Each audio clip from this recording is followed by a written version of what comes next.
So this is for all the women, feminists, anyone who's seen the headlines and thinks this is a win for women, women's rights, feminism, because it's not. It's a lie. Let's be clear, this is anti-feminist, goes against women. It's not at all about protecting women. It's about targeting trans people. It's an attack on human basic rights, women's rights, and trans rights. This is not feminism, this is not progress. This is a human rights rollback, and we are literally following in the footsteps of Trump's America. So if you believe the headlines that you've seen today in the news, you are being lied to. This is 100% just transphobia disguised as feminism. In this video, I'm going to explain why common sense, meaning women is only biological women, can only harm women. So let me explain to you the main lies. Transphobia being sold as common sense feminism. This is only a fascist strategy. Feminists are being lied to, brainwashed into somehow believing that excluding trans people is going to protect them. In a historical context, if you look back at the history of feminism, feminism has always been about opening up the definition of womanhood, never about policing it. And if you literally go down to the basics of what is a woman, this has changed over the years because many women have been excluded through that definition. Reducing women to just their genital parts is completely anti-feminist. The argument that trans women endanger cis women in any way is built completely on fear and not statistics. Trans-exclusionary radical feminists are literally using right now the same tactics as xenophobes, racist, homophobes, anti-Semitic people. It's all the same tactics, all the same fear-mongering. You're being told a lie and it's being dressed up as feminism. The right-wing movement is hijacking feminism and selling you transphobia as common sense. At what point did it become feminist to reduce women to their sexual organs and policing their bodies? Feminists have fought so hard for years to open up the term defining woman. Being afraid of trans women replacing or redefining womanhood is not feminist. It's literally just fear turned into hate. So let's take a step back. What is a woman, right? They have defined what a woman is. So what really is a woman? So the definition of a woman has constantly changed over the years. But one thing has stayed the same. Feminists have always fought to keep the question of what a woman is open as possible. Now, why is this? Why do you think this is? Because forever, including now, women have always been told what they're supposed to be, what they're supposed to like, what they're supposed to do. At one point, being a woman meant staying at home, just being involved in reproductive labor. Someone really sentimental, someone irrational, someone not capable of doing certain jobs, someone only capable of doing certain jobs. Women have been told for years and years who they're supposed to be by people that aren't women. So feminists have just fought to keep that question open, to not have to fit into this box to be a woman. Because there are many different ways of being a woman. What a woman wants, that is what a woman is. For example, say you live in a society where women aren't supposed to do certain things, look a certain way. What happens if women do those things, look that way? Are they women? And that's what feminism says. Yes, even if you do those things that other people tell you don't make you a woman, you are still a woman. Feminism is about expanding the category of woman and making it inclusive. That's what feminism is. For years, feminism has been trying to open the door to what being a woman is and expanding it. So why now, in a random group of people, close the door on them? Women have protested so hard to make the word woman more inclusive, to not just mean one type of woman, to include the grand scape of what a woman can be. Feminism is intersectional.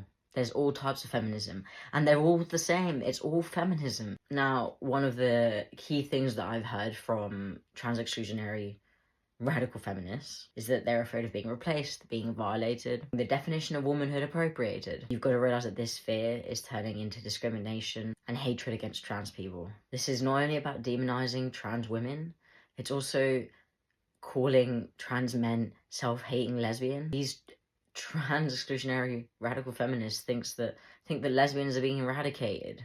This is not true.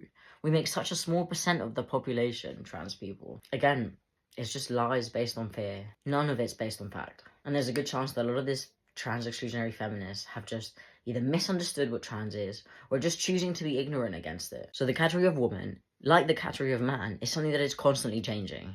A lot of feminists think that trans and non-binary people are taking something away from them. What are we taking? What are we taking from you? We're not taking anything. A lot of people, the sex they're assigned at birth is correct, and that's great.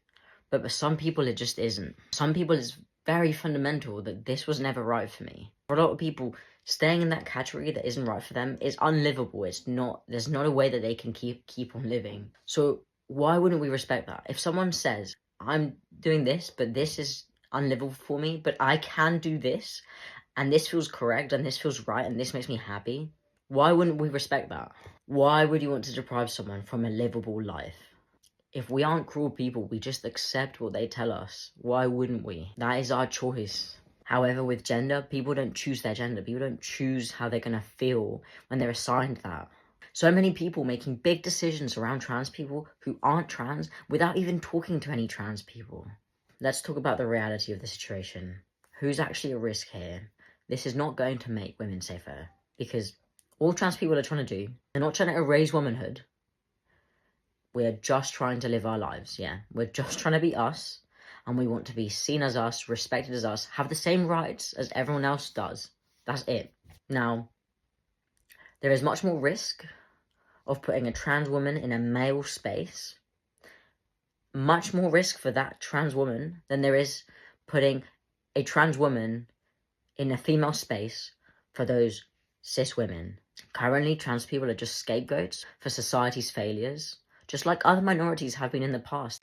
I just want to be clear on what I mean when I say trans people are being used as scapegoats. I'm not just talking about bigotry, although that is a big part of it. I'm talking about political scapegoating. Because while headlines are screaming about bathrooms, pronouns, protecting women's spaces, we're just being distracted. Distracted from the fact that school lunch programs are being slashed, environmental protections are being rolled back, workers' rights are going back, research funding is disappearing, healthcare jobs are being cut, the cost of living crisis is rising. So ask yourself, why now?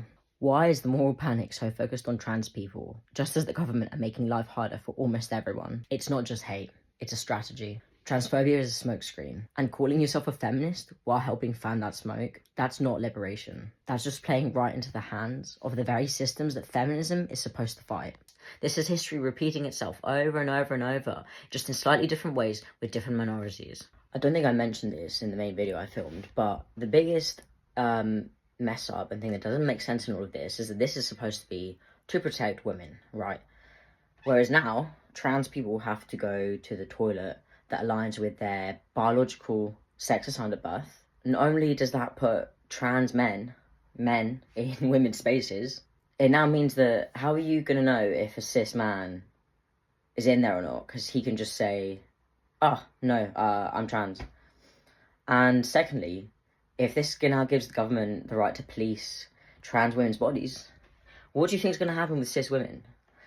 This is the same thing that's happened in the US. So as soon as a woman's too masculine, too tall, too strong, too anything that isn't fitting in the feminine enough box, what do you think is going to happen? They now have the right to police those bodies too.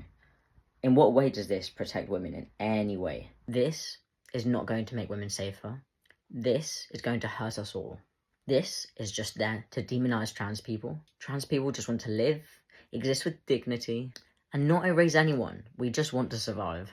Feminism includes everyone. Feminism is inclusive, it's intersectional, and this way it's become so much more powerful. Intersectional feminism means defending all marginalized identities. Look at other countries. The war on gender here is part of a way bigger fascist agenda. Alongside racism, alongside climate denial, alongside homophobia. Look at the US, we are just copying them. This is what this is. First they come for trans people, then they come for gay people, then they'll come for women's rights, they'll come for people of colour. This is how it goes. When we argue between ourselves, minorities, we are just distracted from the bigger enemy. Trans women are taking your womanhood. It's the same sentence as immigrants are taking our jobs. Same thing, different target. Real feminism is about liberation. It's about dignity. It's about creating a world where no one has to live in fear. If you thought feminism was exclusionary, you've been misled, you've been lied to by fascists, and it's not too late. If you have any questions, anything you want to discuss that I've talked about in this video, please leave it in the comments below. Please, let's have a conversation about this. I just want to educate. Here's a bunch of things that you guys can do to support trans people now. So you can sign petitions, you can go to protests, you can donate to support organisations and causes, you can fundraise for trans plus charities, you can write to your local MP, or you can contact peers in the House of Lords. I will leave a document below that details how you can write to these. Ask them to support for the protection of trans rights. Challenge transphobia when you hear it. Have those difficult conversations with your friends. Challenge it. Educate yourself, go beyond the headlines. You can read trans literature, you'll be supporting trans people, and you'll be educating yourself further. But do some research. If you see headlines, if you see things that don't quite make sense, do some research on it. Listen to trans people, listen to trans voices, especially Black and Indigenous trans women, because these are the groups that will be affected the most by this. We need your support to have equal rights. If your feminism isn't a fight for all women, it's not feminism at all. Thank you for listening.